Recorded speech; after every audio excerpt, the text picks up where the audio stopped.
Hello everyone, welcome to NEET UG in 10 brought you by Unacademy, जो कि India का largest online learning platform है।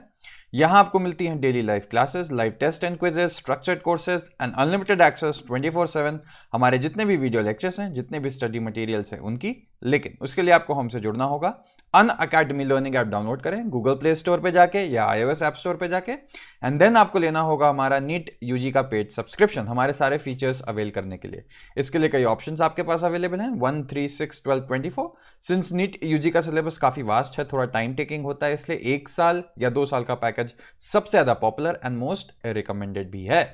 And आप देखेंगे मेरा रेफरल कोड LOVE10 अपनी स्क्रीन पे नीचे आप रेड में देख सकते हैं। ये अगर आप यूज करते हैं तो आपको मिलेगा एक्स्ट्रा 10% का ऑफ, जो भी हमारी बेस प्राइसेस हैं।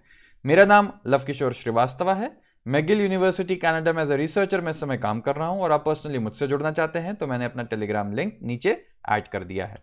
तो आज हम बात करेंगे एब्सिसिक एसिड की। ठीक, एब्सिशन मैंने आपको बताया था। एब्सिशन क्या होता है? जब फ्रूट्स हो गई, लीव्स हो गई, ये सब बुढ़ी हो जाती हैं, जब एकदम एज हो गया इनकी, तो क्या होता है? आपने देखा फ्रूट्स जो है जब पक जाते हैं अपने आप नीचे गिर जाते हैं, लीव्स झड़ जाती हैं, है ना?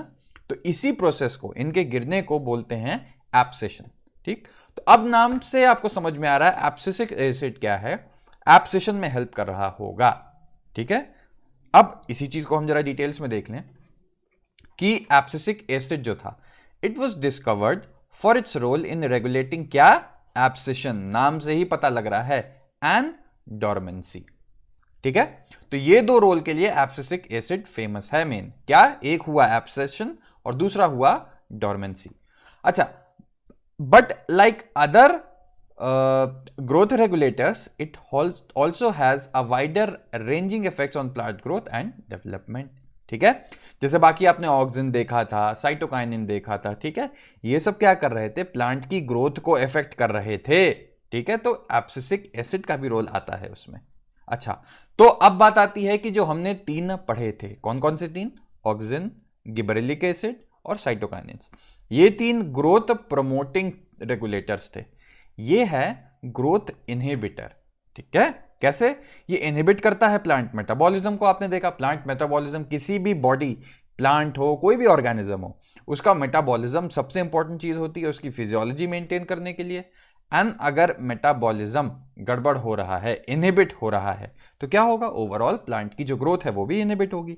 ठीक है, और ये क्या करता है? तो एक एक पॉइंट्स तुम लोग ध्यान से देखते जाओ, एग्जाम में क्वेश्चंस आ सकते हैं कि एक फंक्शन आपको दे देगा, फंक्शन बताएगा कि कौन सा प्लांट और रेगुलेटर ये करता है, या फिर आपसे पूछेगा एब्सिसिक एसिड इनमें से क्या नहीं करेगा। ठीक है, तो एक एक पॉइंट बहुत ध्यान से देखना, इसमें इंपॉर्टेंट क्वेश्चंस बनते हैं, और 100% क्वेश्चन 2-3 क्वेश्चन तो आने ही आने हैं। अच्छा देखो, abscisic acid inhibits seed germination.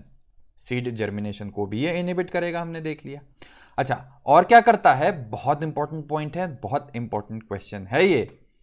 ABA stimulates the closure of stomata.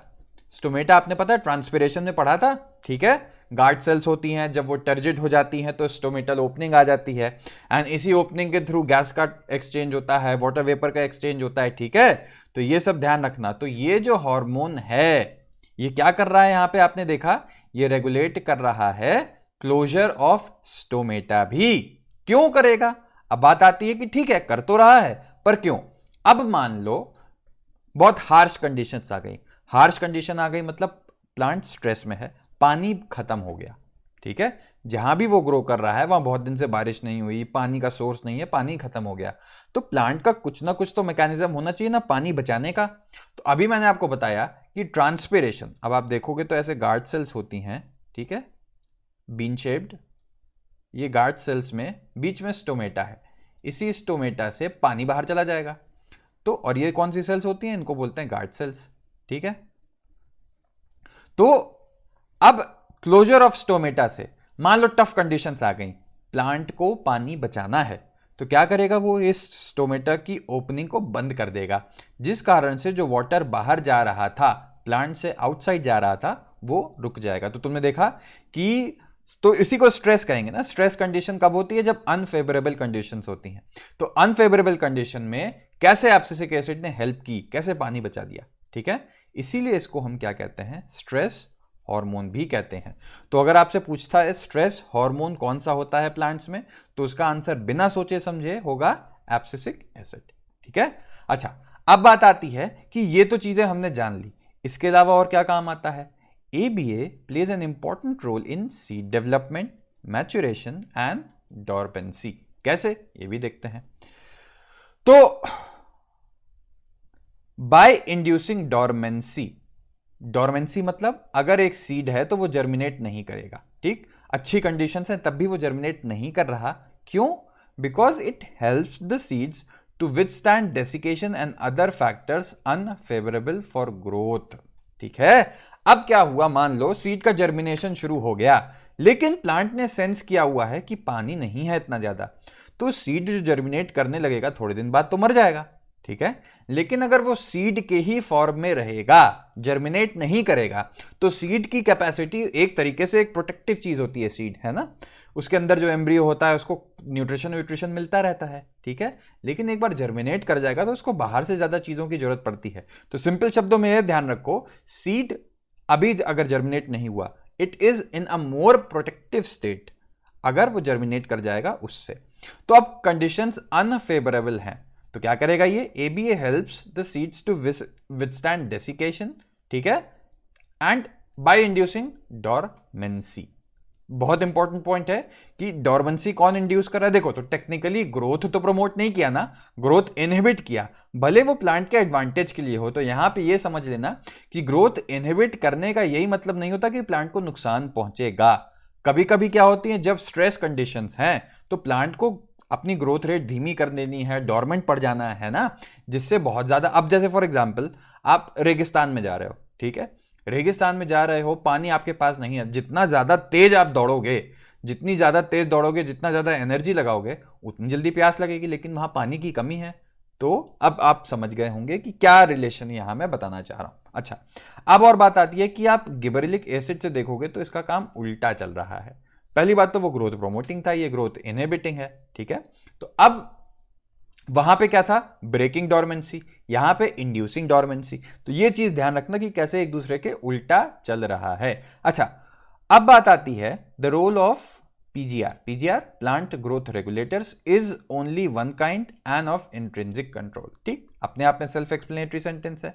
Along with genomic control and extrinsic factors, they play an important role in plant growth and development. आपने देखा, सिंपल सी चीज है, इसमें कुछ समझने लायक है ही नहीं कि जितने भी, ठीक है, जो एक प्लांट का जेनेटिक स्ट्रक्चर तो होगा, जो उसके अंदर डीएनए प्रेजेंट है वो उसका एक जेनेटिक मेकअप बनाएगा, और दूसरी चीजें होती हैं जो एक्सटर्नल फैक्टर्स होती हैं, एक्सट्रिंसिक फैक्टर्स, पीएच हो गया, टेम्परेचर हो गया। अब -10 में प्लांट को रख दोगे तो वो तो ग्रो नहीं करेगा ना। तो इन दोनों चीजों के अलावा और क्या फैक्टर होता है जो प्लांट की ग्रोथ में और डेवलपमेंट में कंट्रीब्यूट करता है, आपके जितने भी पीजीआरस हैं, प्लांट ग्रोथ रेगुलेटर्स। ठीक है। तो ये तो आपने देख लिया कि अच्छा, आप और एक और बात देख लो important, many of the extrinsic factors such as temperature, light, they control plant growth and development via PGR. तो ये जो एक्सटर्नल फैक्टर्स हैं, ये जो एक्सटर्नल फैक्टर्स होंगे, ये क्या करेंगे, ये हेल्प कर रहे हैं इन पीजीआर के रेगुलेशन में। ठीक है। तो अब बेसिक चीज आई होप कि समझ में आ गई हो कैसे काम कर रही है। एंड और अभी मैं नेक्स्ट लेक्चर में बताऊंगा कुछ चीजें होती हैं जिसको बोलते हैं वर्नलाइजेशन होता है। ठीक है। फ्लावरिंग, डॉर्मेंसी, सीड जर्मिनेशन, ये सब क्या है, ये सब इसी से कंट्रोल हो रहा है ना। आपने देखा डॉर्मेंसी सबसे बड़ा एग्जांपल है इसका, ये पूरी की पूरी उसकी जर्मिनेशन कंट्रोल कर देगा। तो आई होप कि आपको एक आइडिया लग गया हो अब कि एब्सिसिक एसिड का क्या रोल है, कैसे उसको स्ट्रेस हार्मोन और स्ट्रेस हार्मोन क्यों बोलते हैं। स्टोमेटल क्लोजिंग बहुत इंपॉर्टेंट फैक्टर है, और बाकी भी जितने पॉइंट्स हैं उसको एक जगह लिख लेना, दिमाग में डाल लेना, क्वेश्चंस आते हैं इसमें हमेशा। तो अगर वीडियो पसंद आया लाइक करो, सब्सक्राइब करो, लव 10 कोड यूज करके अनअकैडमी से जरूर जुड़ना। मुझसे पर्सनली जुड़ना है तो LK अनअकैडमी नीट UG, ये मेरा टेलीग्राम लिंक है, यहाँ पे मैं अपनी क्लासेस का रेगुलर अपडेट देता रहता हूँ। तो चलो मिलते हैं नेक्स्ट लेक्चर में, तब तक के लिए बाय।